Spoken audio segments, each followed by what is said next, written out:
Tradwife Tina. If you are ready for meatballs and cocaine, Then let's get right into it. Hey friends, I'm Tina and I love most anything to do with vintage, history and or sex. And we are here today to actually make meatballs while talking about the Dutch cocaine factory. No more meatball teasing. There will be meatballs and there will be talk of cocaine. So just really quick, this is not a how to make meatballs video. This is literally just me making meatballs. I'm dressed as a trad wife because it was Halloween when I filmed this and I thought it would be funny. So while I was making meatballs, I was just talking about what I already knew about the Dutch cocaine factory, but the audio didn't work out well, and I'm actually kind of happy about that because it gave me a chance to take a closer look, and I found a lot. I fell into a really big rabbit hole. I have seen some claims that the Netherlands was the biggest cocaine producer in the beginning of the 20th century, and I'll talk about whether or not that's true a little bit later, but it wouldn't surprise me because I'm pretty sure that we are the biggest export country regarding ecstasy right now.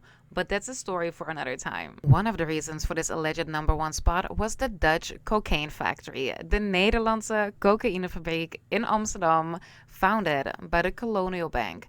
For over 60 years, the factory legally produced and traded cocaine, morphine, and heroin. And much like a lot of the drug producers of today that created products in a lab, in a back room, and or a kitchen of a non-suspicious building, the NCF also started out in a back room and a kitchen of a non-suspicious building. The only difference may be that the NCF had their official business address there. Their office was in the front of the building, they were in the phone book, and the facade of the house had signage saying exactly what they were cooking up in there. They were not hiding it, they were flaunting it. The NCF was not the first or the only cocaine factory in Amsterdam. Cocaine was very cheap back then, so easily accessible, and it was thought to be really good for people. 30 years prior, in the 1870s, the sick or the sad could go to Zeedijk number 16 in the red light district. Here, one could buy coca products from the small factory of Dr. Jose Alvarez. One container of 100 pills would cost you 2 guilders in 1882, which would be about 35 euros now. In one advertisement, it was promised that Dr. Alvarez's coca pills could cure patients from all kinds of neck, chest, and lung diseases like colds, asthmatic seizures, and even sores on the lungs. But that was not all. There were claims that coca pills would also do wonders on a weakened nervous system, paralysis of the extremities, and a painful spinal conditions, and a dragging gait. But that is still not all. It was also believed it could cure seasickness, hay fever, melancholy, and even alcoholism or morphine addiction. It really was a miracle substance. No wonder it was so popular. The same advertisements also emphasized that consumers should be wary of counterfeits. Of course, Dr. Alvarez was one of many. Coca products were sold without a prescription at pharmacies, drugstores, and the local grocers. They had names like Vinde Coca de Peru and Professor Dr. Sampson's coca preparations. In the late 1800s and early 1900s, there was no taboo on the use of opiates. Public drunkenness, however, could get you a 5 to 10 guilders fine. And even as the awareness grew that this medicine had some unpleasant side effects, many doctors prescribed it easily, and cocaine stayed easily accessible for everybody. The NCF had competitors in Amsterdam, Meppel, and Apeldoorn, but their biggest competitor was in Germany.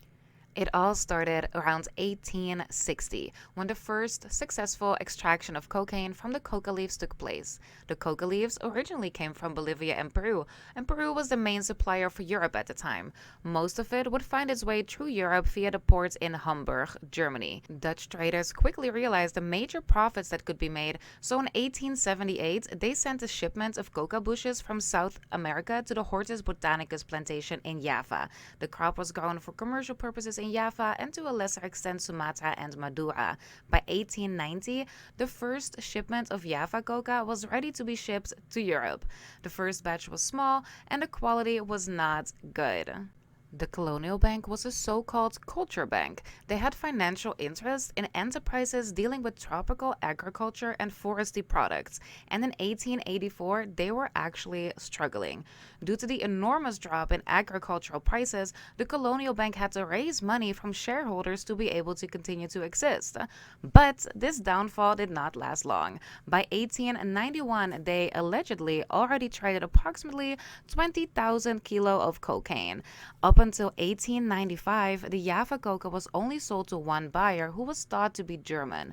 The colonial bank wanted to end the dependence on foreign countries regarding the cocaine supply, so they founded the Nederlandse Cocaïnefabriek in 1895. It would take 5 more years for the first factory to be up and running. On March 12th of 1900, they started in their first factory, extracting Java coca and turning it into pure cocaine. The corner house on the Eerste Schinkelstraat Schinkelkade, where it all began, was in the middle of a residential area, wedged between houses. The laboratory had 3 distillation apparatuses. On one side of the laboratory was the boiler house with a steam boiler and an air pump, and on the other side of the laboratory were the extraction room and the warehouse. The main focus of the NCF from 1895 to 1900 was on improving the quality of the harvest. In 1892, there was a shipment of Java coca that had such poor quality that it remained unsold at a public sale in Amsterdam. But only a few years later, the quality of Java coca surpassed the quality of coca from Peru, which up until then had been the best coca in the world. In 1902, the factory on the Schinkelkade already proved to be too small, so it was given an extra floor and several new buildings. The colonial bank itself was also flourishing, by the way. In 1913, they had financial interests in 14 sugar factories, 59 coffee plantations, and 21 other enterprises. Between 1907 and 1915, the export of Java coca allegedly rose from 200,000 kilo to over 1.3 million kilo, which led to Amsterdam taking over Hamburg's position as the global trading center. So yes, further expansion was again necessary for the NCF. They started construction on a new location in 1908 on what is now the Duivendrechtse Kade. This location also rapidly became too small. They had to add new workshops for gas preparations, a petrol storage facility, a second storage area for hazardous substances, an iron shed, and a new canteen. The rapid growth in this time is believed to be a result of the First World War. The hostilities increased the demand for cocaine, and many countries were largely cut off from global traffic, causing the NCF's biggest competitor, the German Merck factories, to no longer have access to raw materials or sales markets. While there was an export ban on medicines from the neutral Netherlands, the NCF was luckily granted an exemption for this. According to the website of the municipality of Amsterdam, the NCF production doubled during World War I, saying that the NCF produced on average 1,000 kilo of cocaine per year from 1914 to 1918, most of which found its way to England and Japan. It was used in medicine like the Forced March, which claimed to allay hunger and prolong the power of endurance. After discovering that while drugs did increase labor productivity, they offered no protection against bullets, the United States took the initiative on an international opium conference in 1911, held in The Hague. The opium Amsterdam had become the biggest transit port for coca in the world, and according to the government, the abuse situation was really not so bad, so it took the Netherlands a while to be willing to ratify the international treaties drawn up during the conference. This indirectly led to the Opium Act of 1919, which stipulated that cocaine could only be produced by companies with a permit. But luckily for all factories in the Netherlands, this permit was very easy to get. After a revision of the Opium Act in 1928, cocaine could only be produced for medicinal purposes, which is of course what the NCF was doing. They continued to do well, even after stricter revisions of the Opium Act. Cocaine eventually became less important in medicine, but a timely switch to the production of opiates kept the factory running. Their top product was novocaine, synthetic cocaine, the production of which became lucrative after the Opium Act came into effect. In his autobiography, published in 1993, historian Ger Harmsen recalls his career as a bottle washer at the NCF. He wrote, "So on May 16, 1938, I started for 8 guilders a week, double what I got at the tobacco broker. At 19, I earned 20 guilders, not including the extra week's wages we received because profits were skyrocketing. Many of the factory rules were common rules we see in the workplace today. No smoking and drinking sneaking on the work floor, and providing company data to third parties meant that you would be fired immediately. Harmson wrote, "We worked with the dirtiest substances, and the chance of growing old in good health was small in this company.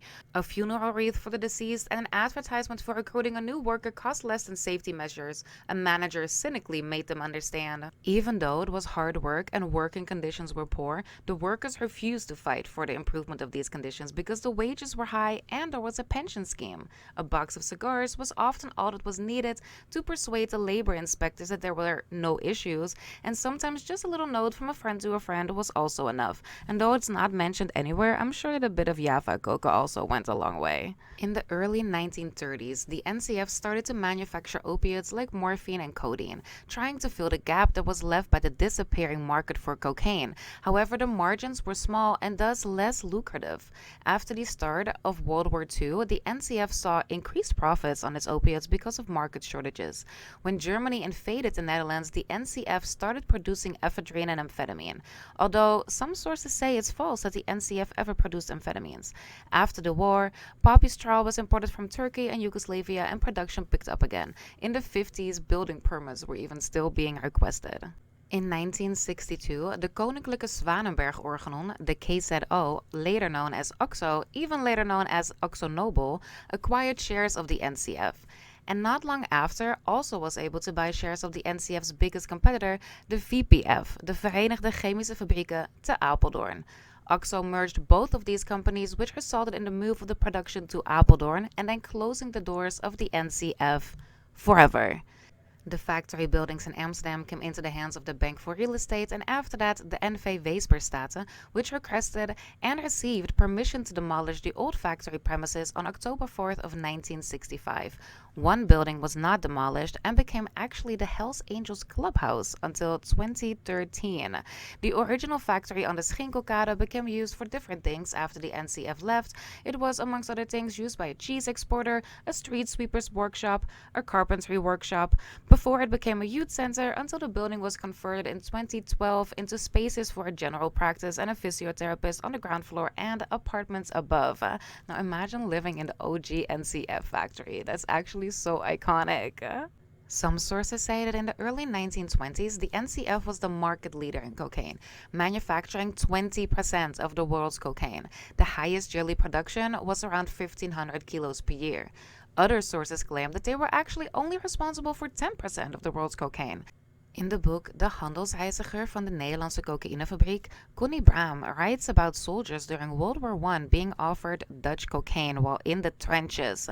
It's a fictional story, but according to her, it is based on real facts, which she found in her years of research. According to Braam, by 1910, the NCF was the biggest producer in the world, mainly because they supplied cocaine to all parties, British, American, but also German. The findings have been disputed by Hans Bosman, who was the former head of chemistry at the NCF. He obtained his PhD in 2012 from Maastricht University on the history of the factory.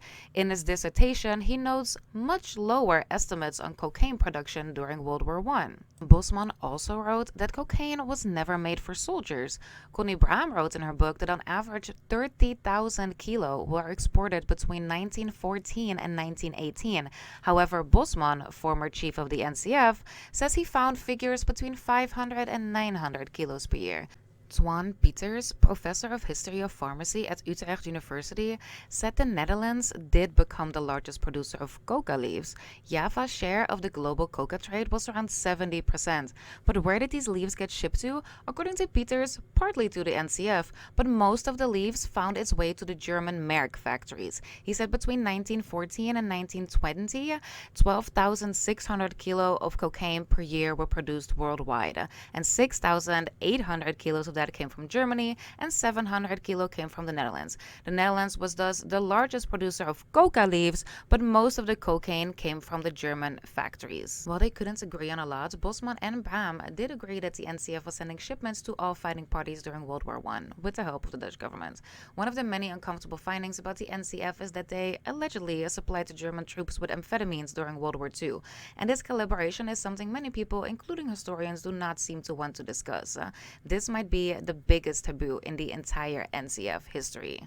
While a lot of the numbers, facts, and motives seem to be slightly different depending on who you ask, one thing is for sure.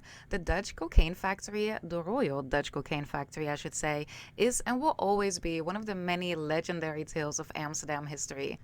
The Nederlandse cocaïnefabriek may have, allegedly, been the biggest cocaine producer of the world at some point, but they were not the first, or will they be the last, to produce medicinal substances in a small kitchen in Amsterdam. Exactly what I think meatballs should be like.